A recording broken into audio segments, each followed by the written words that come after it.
आगे अखहरी हो हमर यार मनावा तो एक बेर बात कर लगे आगे सुनाया गावा हो भरती पटनवा में आके मुलाकात कर लगे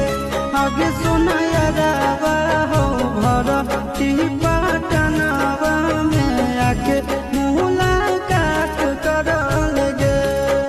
आगे चली जाइबौ छोड़ी के